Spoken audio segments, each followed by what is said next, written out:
نحمده ونصلي على رسوله الكريم اما بعد فاعوذ بالله من الشيطان الرجيم بسم الله الرحمن الرحيم قل هو الله احد الله الصمد لم يلد ولم يولد ولم يكن له كفوا احد صدق اللہ العظیم۔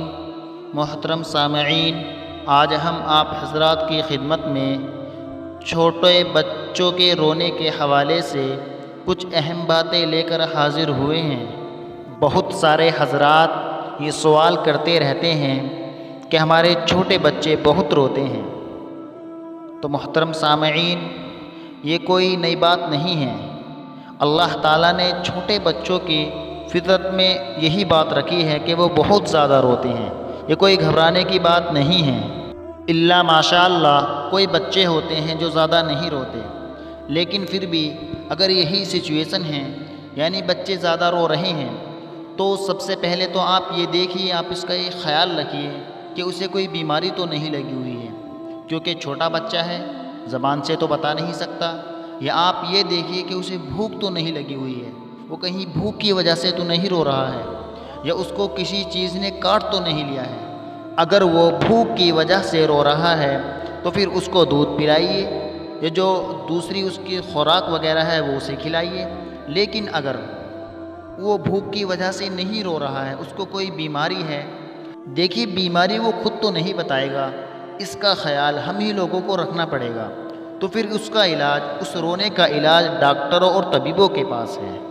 لیکن اگر بچہ نہ ہی بیماری کی وجہ سے رو رہا ہے اور نہ ہی بھوک کی وجہ سے رو رہا ہے، تو پھر اس کا تیسرا ریزن ہے شیطان، کیونکہ حدیث شریف کے اندر آتا ہے بعض مرتبہ شیطان بچوں کو کچوکے لگاتا ہے، بچوں کو پریشان کرتا ہے، شیطان بچوں کو رلاتا ہے تاکہ گھر کے دیگر افراد بچے کی طرف متوجہ ہو جائے۔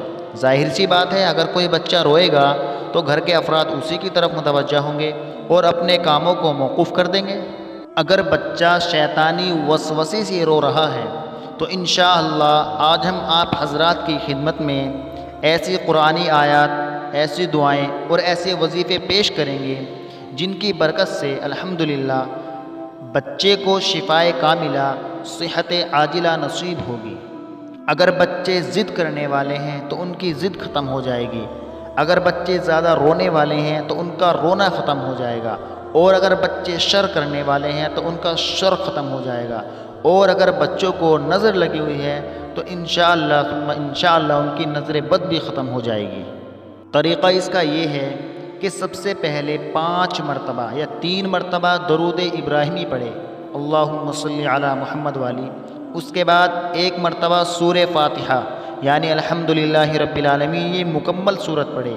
اس کے بعد آیت الکرسی، اس کے بعد چاروں قل، 4 چیزیں ہو گئیں۔ 3 مرتبہ یا 5 مرتبہ درود شریف، اس کے بعد نمبر 2 سورہ فاتحہ، نمبر 3 آیت الکرسی، اور نمبر 4 چاروں قل یعنی قل اعوذ برب الناس، قل اعوذ برب الفلق، قل هو اللہ احد، قل یا ایھا الکافرون، یہ چاروں صورتیں پڑھنی ہیں۔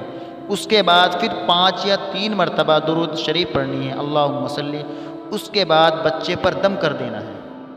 اگر 1 مرتبہ اثر محسوس نہ ہو تو پھر دوبارہ پڑھنا ہے، اور اگر دوبارہ بھی اثر محسوس نہ ہو پھر پڑھنا ہے، یعنی بار بار پڑھنا ہے جب تک بچے کو شفا نصیب نہ ہو جائے، تب تک پڑھتے ہی رہنا ہے، کیونکہ بہت سے مرتبہ ہمارے عمل میں کوتاہی ہو جاتی ہے۔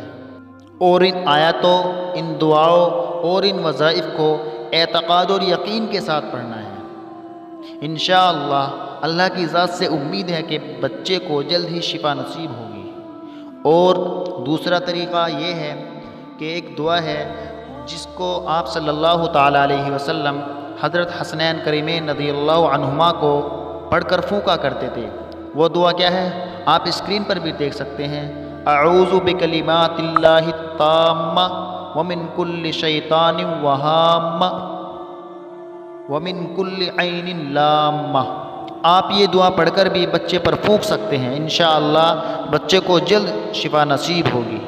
اور تیسرا طریقہ بچے کی نظر دور کرنے کے لیے ایک دعا ہے، آپ اسکرین پر بھی دیکھ سکتے ہیں، بسم اللہ الذی لا یضر مع اسمہ شیء فی الارض ولا فی السماء وہو السمیع العلیم۔ آپ یہ دعا پڑھ کر بھی بچے کو پھونک سکتے ہیں انشاءاللہ تعالی۔ اللہ کی ذات سے امید ہے جب ہم ان دعاؤں کو، ان آیتوں کو، ان وظائف کو اعتقاد اور یقین کے ساتھ پڑھیں گے تو اللہ تعالیٰ بچے کو شفائے کاملہ، صحت عاجلہ نصیب فرمائیں گے۔ اگر آپ کو یہ باتیں اچھی لگی ہوں تو ویڈیو کو لائک ضرور کریں اور صدقہ جاریہ کی نیت سے اس ویڈیو کو آگے شیئر ضرور کریں۔ اگر آپ ہمارے اسلامک معلومات یوٹیوب چینل پر نئے ہیں تو چینل کو سبسکرائب ضرور کریں۔ شکریہ۔